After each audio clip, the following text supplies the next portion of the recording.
अस्सलाम वालेकुम। सऊदी अरब के अंदर अगर आप हो तो ये वीडियो सभी लोगों के लिए बहुत ही इम्पोर्टेंट है। और सऊदी अरब में अगर आप किसी भी तरह का सफ़र करने वाले हो या कहीं भी अभी जाने वाले हो तो भी आप सभी लोगों को इस वीडियो को देखना बहुत ही इम्पोर्टेंट है, क्योंकि इस वीडियो में कुछ नए रूल्स हम आप सभी लोगों को इस वीडियो में अपडेट करेंगे।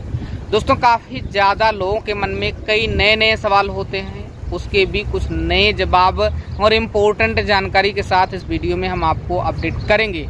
मतलब इसका यह है कि कुछ नई अपडेट जो सऊदी हुकूमत की तरफ से अपडेट किया गया है, जो सभी लोगों को अभी जानकारी होना बहुत ही इम्पोर्टेंट है, उसके बारे में इस वीडियो में अपडेट करेंगे। सबसे पहले हम स्टार्ट करते हैं वीडियो और आपको बताते हैं कि अगर आप पैदल चलते हो तो आपके ऊपर क्या रूल्स सऊदी हुकूमत की तरफ से जारी किया गया है और क्या रूल्स लागू है। दोस्तों, अगर आप पैदल चलते हो तो भी आप सभी लोगों के ऊपर जुर्माना लगाया जा सकता है और ऐसे में आप सभी लोगों को सावधान सतर्क रहने की जरूरत है। दोस्तों, जब भी आप सऊदी अरब में पैदल चलते हो तो वहां पर पैदल चलने के लिए आपके लिए एक रोड है और रोड ऐसा नहीं कि अलग है, रोड के साथ ही है। और अगर आप एक जगह से मतलब इस पार से उस पार जाना चाहते हो, क्रॉस करना चाहते हो, तो वहां पर आपके लिए पूरा लकीर व्हाइट बनी रहती है। और जब भी आप कोई भी सिग्नल पर जाते हो तो वहां पर भी एक लकीर बनी रहती है, उससे भी आप सभी लोगों को इस पार से उस पार जाना है। अगर आप उसको गलत तरीके से मतलब अलग जगहों पर आप पार करने की कोशिश करते हो, उस रोड को जो सऊदी अरब के रूल्स के हिसाब से बनाया गया है, तो आपके ऊपर 75 रियाल तक जुर्माना लगाया जा सकता है। इससे भी ज्यादा हो सकता है, लेकिन कम से कम 75 रियाल का आपके ऊपर जुर्माना लगाया जाएगा। दोस्तों, ऐसा नहीं है कि सभी लोगों के ऊपर जुर्माना लगाया जाएगा। जब पुलिस पकड़ेगी, जब वहां पर चेकिंग चल रही होगी, उस दौरान में अगर इस तरह की गलती करते हो तो आपके साथ ऐसा हो सकता है।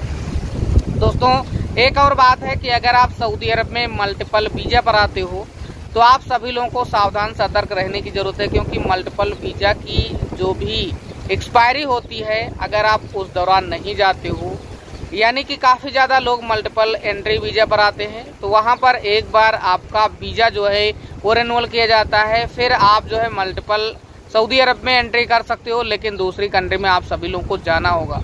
सबसे इम्पोर्टेंट बात है कि अगर आप वीज़ा एक्सपायर होने के पहले सऊदी अरब से एग्जिट नहीं लेते हो, सऊदी अरब से अपने घर नहीं जाते हो, तो ऐसे में आपके ऊपर फाइन लगाया जा सकता है। और फाइन के तहत जो फीस तय किया गया है वो 1000 रियाल रखा गया है। तो इस बात का आपको गौर करना है। और अगर आप सऊदी अरब के अंदर हो और आप बाहर घूमने के लिए जा रहे हो, मान लीजिए आप पैदल ही घूमने के लिए जा रहे हो, तो आपके पास क्या क्या होना इम्पोर्टेंट है। मान लीजिए आप नए हो तो वहाँ के जो रूल्स हैं, मतलब सऊदी अरब के अंदर जो रूल्स बनाए गए हैं, उसके तहत आप सभी लोगों के पास में इकामा होना बहुत ही इम्पोर्टेंट है। मान लीजिए आप नए हो और सऊदी में किसी भी पार्क या किसी भी मॉल या किसी भी ऐसी जगह में गए हो जहाँ पर पुलिस चेकिंग आपको कर ली, तो ऐसे में आपके पास क्या क्या होना चाहिए। तो ऐसे में आप सभी लोगों को सावधान रहना है, पुलिस के पास जहाँ तक हो सके वहाँ तक ना जाएं। और अगर सामने आए, कभी भी सामने से जा रहे हो, तो आपको डरने की भी जरूरत नहीं है, क्योंकि अगर आप डरोगे तो हो सकता है कि आपसे सवाल करे। तो ऐसे में आपको घबराने की जरूरत नहीं है। आपको क्या करना है, सीधा उनके पास से जाना है। अगर वो सलाम करें तो सलाम करो, नहीं करें तो सीधा आपको निकल जाना है। लेकिन बड़ी बात यह है कि अगर आपको पुलिस पकड़ती है तो आपसे क्या पूछा जा सकता है। दोस्तों, सऊदी अरब के अंदर अगर आपको पुलिस पकड़ती है तो आपसे पहले इकामा मांगेगी। हो सकता है कि आपको बाद में हो सकता है कि पूछे कि आप मोबाइल भी दे दें, क्योंकि कुछ जगहों पर इस तरह की चेकिंग होती है कि जब भी आपसे इकामा मांगा जाता है उसी दौरान आपका मोबाइल भी ले जाता है। और मोबाइल लेने के बाद में, इकामा लेने के बाद में आपको डायरेक्ट जो थाना होते हैं जो भी सऊदी अरब के अंदर, उसमें आपको बंद किया जाता है 1-2 दिन के लिए, और फिर हो सकता है कि आपको जज के सामने पेश किए जाए। लेकिन वहां पर पुलिस जो है कोई ना कोई आपके ऊपर केस लगाएगी, तभी आपका जो मामला है वो आगे सुलटेगा। दोस्तों, पुलिस का भी अपना काम है, वो अपना काम कर रहे हैं, लेकिन आपको बचना है पुलिस से, क्योंकि पुलिस किसी की नहीं होती। आप सभी लोगों को पता होगा, दुनिया में जितनी भी पुलिस है वो किसी की नहीं है, वो भी अपनी नौकरी बचाने के लिए, और आगे जो पैसा सिस्टम है वो आपको पता ही होगा। तो यहाँ पर ये सारा सिस्टम चल रहा है। तो ऐसे में हमारा कहना यही है कि अगर आप पैदल चल रहे हो, कहीं भी घूमने के लिए जा रहे हो, तो आपको जो रूल्स फॉलो करना है उसमें यही आता है कि आपके पास इकामा होना चाहिए। अगर आप नए हो, आपके पास इकामा नहीं है, तो जो वीजा आपका है और जो पासपोर्ट है, फोटोकॉपी और कुछ भी, वो आपको अपने पास रखना बहुत ही इम्पोर्टेंट है। अगर आप नए हो तो 3 महीने तक आपको कोई भी प्रॉब्लम नहीं होगी, क्योंकि 3 महीने तक वैलिड होता है। अगर आपका कपिल इकामा नहीं बनाता है तो उस दौरान नए कपिल के पास में जाकर आप इकामा बना सकते हो, नया कपिल ट्रांसफर कर सकते हो आसानी से। नए लोगों के लिए, पुराने लोगों के लिए रूल्स अलग हैं, लेकिन नए रूल्स में अगर आप सऊदी अरब में हो तो इस तरह के काम कर सकते हो। इसके अलावा अगर आप पुराने हो चुके हो तो वहाँ पर आपके पास इकामा होना बहुत ही जरूरी है। अगर आपके पास इकामा नहीं होता है तो आपको क्या फाइन देना पड़ सकता है?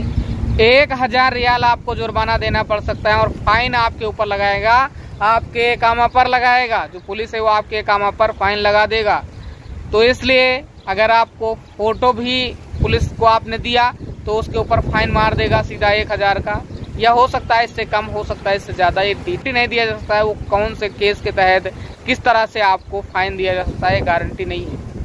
तो ये मान के चलिए कि आपके पास इकामा, पासपोर्ट नहीं हो तो होना बहुत ही इम्पोर्टेंट है। दोस्तों, सऊदी अरब में और भी कुछ नए रूल्स लागू किए गए हैं जिसके बारे में हम आपको अपडेट कर रहे हैं। दोस्तों, सऊदी अरब के अंदर अगर आप हो तो अगर आपका इकामा एक्सपायर हो जाता है तो आप भी सऊदी अरब में आप अगर हो और घूमने के लिए जाते हो और किसी भी जगह अगर आपका इकामा एक्सपायर मिलता है, पुलिस तो हो सकता है कि जब भी आपको पुलिस पकड़े तो उस दौरान आपसे पूछे, हो सकता है कि आपसे ना पूछे कि आपको अभी घर जाना है या सऊदी अरब में रहना है या आपके कपिल से बात करना है, कंपनी से बात करना है।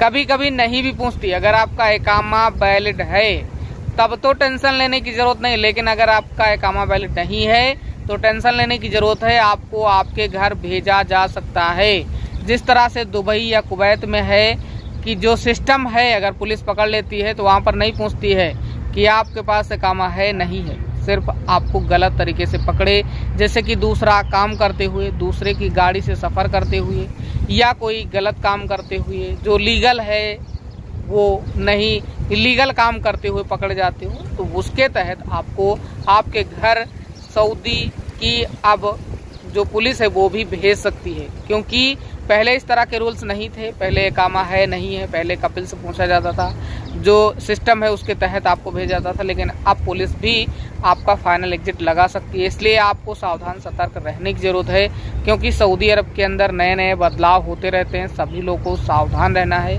क्योंकि अभी अगर आपके पास इकामा वैलिड नहीं पुलिस पकड़ लेती है तो आपको आपके घर भेज देगी, ये कंफर्म मान के चलिए। और अगर आपका इकामा वैलिड है तो पुलिस भी कितनी भी बार पकड़े छोड़ देगी, लेकिन गलत काम करते हुए पकड़ जाती है, गलत जगहों पर पकड़ती है आपको, एक बार छोड़ देगी, दोबारा आपके ऊपर फाइन मार सकती है। तो इसलिए आपको सावधान सतर्क रहने की जरूरत है, बहुत ही जरूरी बात है। बाकी इस वीडियो को देखने के लिए आपका बहुत बहुत धन्यवाद, और इस वीडियो को देखने के बाद में आपको जानकारी कैसी लगी जरूर कमेंट बॉक्स के माध्यम से कमेंट करें। वीडियो देखने के लिए आपका बहुत बहुत धन्यवाद। आपका दिन शुभ हो।